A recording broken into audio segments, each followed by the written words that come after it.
In 2016, the New York Post referred to Durham as the food capital of the South. That same year, Duke Dining earned itself the title of Best College for Food. As someone who is a native of the Triangle and grew up a relatively picky eater, I was more than excited for the variety of food I would have in college. Gone would be the days of just eating grilled cheese. I'd have options. Not only this, but I knew that mealtimes are some of the best opportunities to meet new people as a freshman.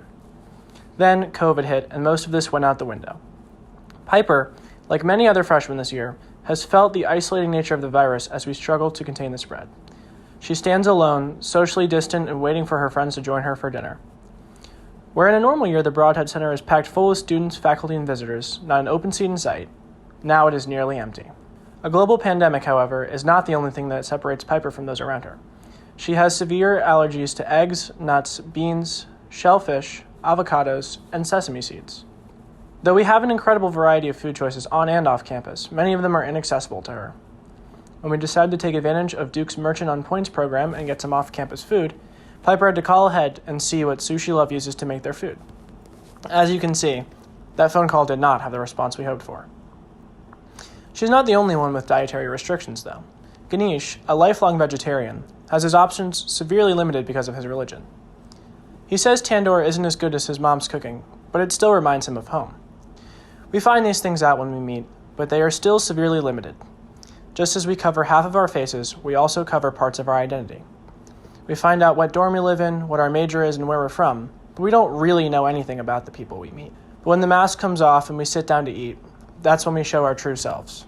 Instead of an ambiguous stare, Maddie puts on her, "I am on my third coffee today, and it's the only thing that's keeping me going, and I have a 3-page paper in French that is due tomorrow" face. On the other hand, we have our alert and sharp-eyed birdwatcher. Mid-bite, Eitan's eyes dart towards the red-tailed hawk that he's been talking about all day. Despite the fact that Ganesh has been a vegetarian his whole life, he is in no means a health nut. He's the first person to pick up a soda along with his chicken wrap. Hold the chicken, of course. Ganesh shares his fries, shares his stories, and shares who he is. Whether it's complaining about the 8 hours of econ lecture he has to catch up on, or telling the tale of when a package meant for his neighbor was delivered to him on accident, each meal gives us a more complete idea of the real Ganesh. Like the brownie sundae he so frequently orders, Ganesh is sweet and incredible, but sometimes hard to take in all at once. In a year where the overarching theme is isolating, where everything is structured so we can stay in our dorms and eat alone, we refuse to let that define our year. Instead, we reach out. We wake up early on a Saturday morning to check out the Durham Farmers Market. On our way, Zane goofs around as we appreciate the city's beautiful street art.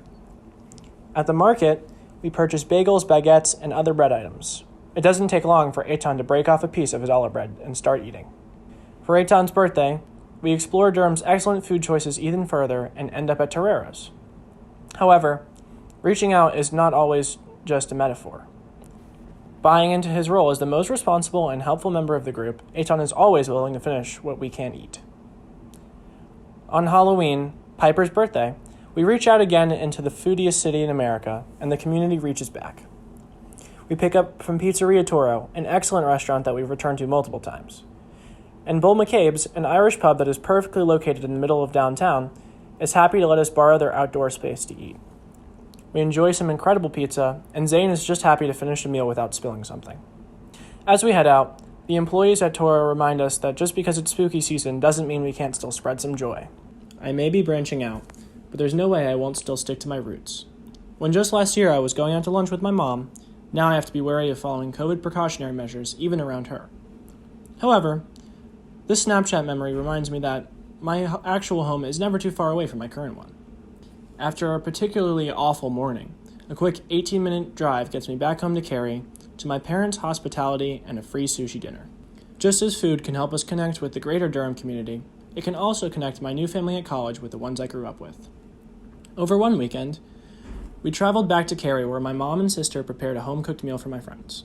Mealtimes have the rare ability to knock down barriers, bring out stories, and connect you with the people you otherwise wouldn't be able to connect with. Especially in a year where most other things are severely restricted and canceled, food is critical for these freshmen to create real relationships with their peers. Whether it's decompressing after an extremely stressful morning, or sharing a hilarious video from Instagram, gathering to eat every day has been a sharp contrast to most of the garbage that's happened this year. In a semester that's designed to keep us apart, Meals brought us together. It wasn't playing intramural sports or studying, but food gave me my friends. I've met some incredible people this year. They have taught me a ton about themselves, and they've even opened my eyes to some incredible new food options. But when I say I stick to my roots, I mean it. You can give me every type of food in the world. You can give me 100 incredible restaurants. But one thing you can't give me is a better option than the grilled cheese.